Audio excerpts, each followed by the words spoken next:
अस्सलामुअलैकुम, welcome to the housewife channel. कैसे हैं आप लोग? उम्मीद करती हूँ कि आप सब लोग बिल्कुल ठीक होंगे और मैं भी अल्हम्दुलिल्लाह बिल्कुल ठीक हूँ। चलिए जी, आज का व्लॉग शुरू करते हैं। आपको मेरे थंबनेल से पता लग ही गया होगा कि आज का मेरा व्लॉग एक शख्सियत के ऊपर है, और ये शख्सियत महज एक शख्सियत नहीं बल्कि एक मुकम्मल एहसास का नाम है। ये एहसास, इस एहसास में आप अपनी माँ, अपनी बहन और अपने दोस्त, जिसको चाहे नाम दे सकते हैं। सिर्फ इस शख्सियत की वजह से आज कई लड़कियां अपना घर गृहस्थी बहुत ही खूबसूरत तरीके से संभाल के बैठी हुई हैं। या फिर ये कह लें कि आज जितनी भी हाउसवाइफ अपने घर गृहस्थी को बहुत ही अच्छे तरीके से संभाल रही हैं, अपने बच्चों को मैनेज कर रही हैं, या फिर अपने तमाम अमूर को बहुत अच्छे से अंजाम दे रही हैं, उसमें इस शख्सियत का बहुत बड़ा हाथ होता है। और इस शख्सियत का नाम सास है, और मैं अपनी सास को अम्मी कह के मुखातिब करती हूँ। देखिए जी, हस्बैंड्स ने तो सुबह अर्ली ही अपने कामों के लिए निकल जाना होता है। उसके बाद एक एक काम को कैसे करना है, किस तरह किया जाता है और किस मोहसिन तरीके से अंजाम दिया जा सकता है, सिर्फ हमारी सास ही बेहतर तरीके से बताती है हमें। और अगर आज का व्लॉग मेरा 15 मिनट का भी होता, फिर भी मैं इसे कोई वक्त ना समझती अपनी सास की तारीफ के लिए, क्योंकि कुछ लोग होते हैं ऐसे जिनकी तारीफ हमारे दिल से निकलती है, और मेरी सास उन्हीं में से एक है। इसे बिल्कुल भी, इस वीडियो को खास करके बिल्कुल भी कोई भी खुशामद मत समझिएगा। ये आइडिया भी मेरा था और इनमें तमाम अल्फाज भी मेरे हैं। मैं अपने दिल से अपनी सास को प्रेज करना चाह रही हूँ, एक एट्रीब्यूट देना चाह रही हूँ बेसिकली। अगर मैं अपनी बात करूँ तो मेरी शादी मेरी स्टडीज़ के लास्ट ईयर ही करवा दी गई थी। इवन कि मेरा रिजल्ट भी अवेटेड था, और मुझे बिल्कुल भी घर गृहस्थी का कोई आइडिया नहीं था। इवन कि आई डोंट नो कि राइस को कैसे बॉईल किया जाता है, मुझे इस चीज़ का भी बिल्कुल आइडिया नहीं था।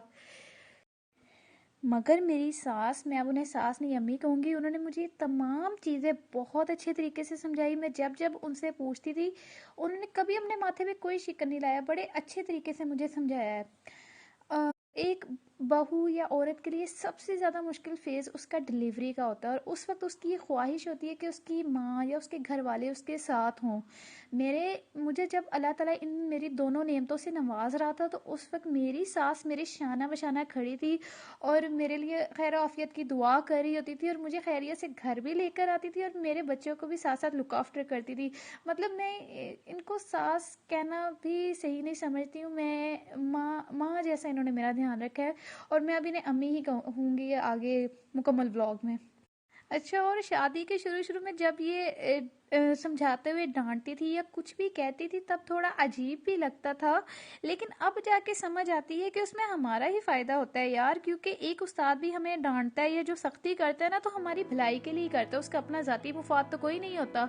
इसी तरह ये हमारे लिए भी उस्ताद जैसी ही होती हैं, और ये बात भी हमें तब समझ आती है जब हम इस फेज से निकल आते हैं।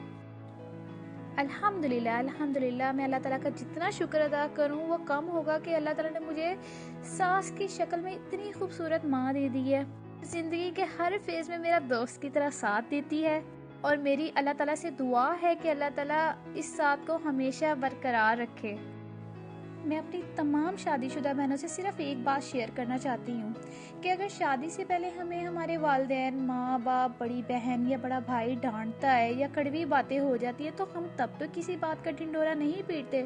और अगर शादी के बाद हमारी सास हमें माँ की शक्ल में कोई बात समझा रही होती है, तो तब हम इस बात को क्यों नहीं समझते और बुरा मना के 100 बातें करने लग जाते हैं। लिहाजा हम पे इस रिश्ते का एहतराम लाजिम है, क्योंकि यही वो अजीम औरत, खातून या शख्सियत होती हैं जो अपना इतना खूबसूरत बेटा हमें सौंप देती हैं।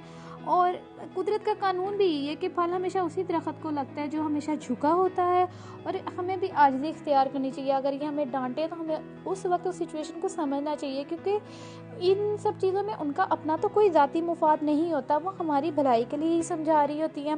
और एक छोटी सी मिसाल के साथ अब मैं इस व्लॉग को ख़त्म करूँगी, क्योंकि it's taking too long. Kundan को जब तक भट्टी में ना पकाया जाए वो खालिस सोना नहीं बनता, और जब वो खालिस सोना बन जाता है तो वो एक अनमोल हो जाता है, चाहे वो किसी भी शक्ल में हो।